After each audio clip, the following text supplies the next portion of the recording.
I would like to again welcome you all to Oman. It is quite an honor for me to speak here, but it is also a bigger honor as well for Oman to receive you all. I think we can do a lot and accomplish a lot through this dialogue in relation to the Indian Ocean. I think there are a few things that we can talk about, but I'd rather focus on the value of this economy, of the Indian Ocean economy, and disparities as well, the differences, and the potential of what can be made out of the ecosystem around the Indian Ocean. And I'm sorry, I like using numbers. That makes the points a little bit more compelling, and hopefully it will also catch your attention. The world has about 90,000 ships at work. 94,000 roughly every year passes by the Strait of Malaga, and 30,000 plus passes through the Strait of Hormuz.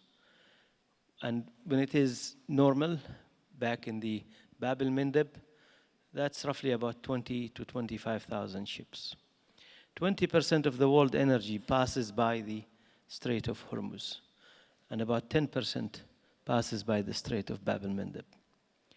If you look at the activities in the oceans worldwide, it is expected to hit almost $18 trillion, roughly, very soon. In proportion, because the Indian Ocean is 20% of the world body of water, of the seas, we should probably do about $4 trillion of that activity in the Indian Ocean. And this is just speaking about the shipping business and related businesses to the shipping. We're actually not doing that at home. There is about 15 countries in Africa that overlooks the Indian Ocean, 10 in west of Asia and the Middle East, and roughly 13 in Asia, the rest of Asia. The portion of activities that we can reach out to as collective nations is much bigger than that, especially when it comes to the shipping activities, as well as, of course, the fisheries and other related activities. I think it is also important that we collaborate when it comes to bilateral trade. A lot of the trade at the moment is happening cross oceans, but there's a lot more trade that can be unlocked between countries within the Indian Ocean. We just need to strengthen the maritime routes. We just need to find the complete logistic value chains and unlock them locally, and hopefully that will give strength to the countries that are overlooking the Indian Ocean.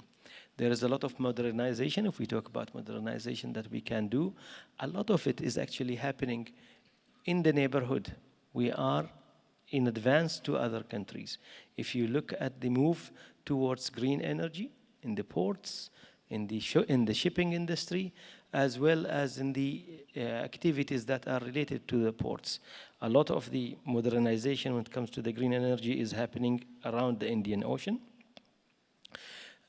Very soon in Oman, we will break ground in May, actually, for the first LNG bunkering in Sohar, as one example. And there are many other initiatives around the Indian Ocean similar to this. Also, the automation, in terms of automation and advancement of ports, most of that is happening in Asia. And I think more to come in order to basically strengthen the economic position of Asia. This coincides with the good shift of economy, basically from west to east, slow but good. We expect that there is a lot more growth here. This coincides with another thing.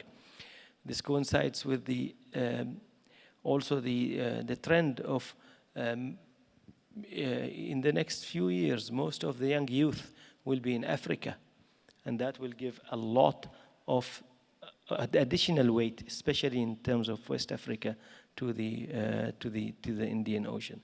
I think the focus has to be on economy. Economy brings prosperity, brings peace, and brings all other things that can actually bring us back to what is normal. I keep saying this, and I'm sure some of the guys that know me very well. I'm probably tired of hearing this. 2,000 years of human history, 1,600 years of those. The largest economy in the world is in one of two countries around the Indian Ocean. Actually, it has always been India or China for the past 1,600 out of 2,000. And this is just because of the sheer size, area, resources, the people as well. And we better prepare for a future that will enable global prosperity through unlocking the potential of the countries around the Indian Ocean. I think the youth is here, the brains is here, the qualification that we are trying to do is bearing fruit, and more of it will happen as well in the future, as well as the political will as well from the countries around it. I think it is important that we keep the dialogue, and inch by inch, I am sure we will achieve more together. Thank you very much. Thank you. Thank you.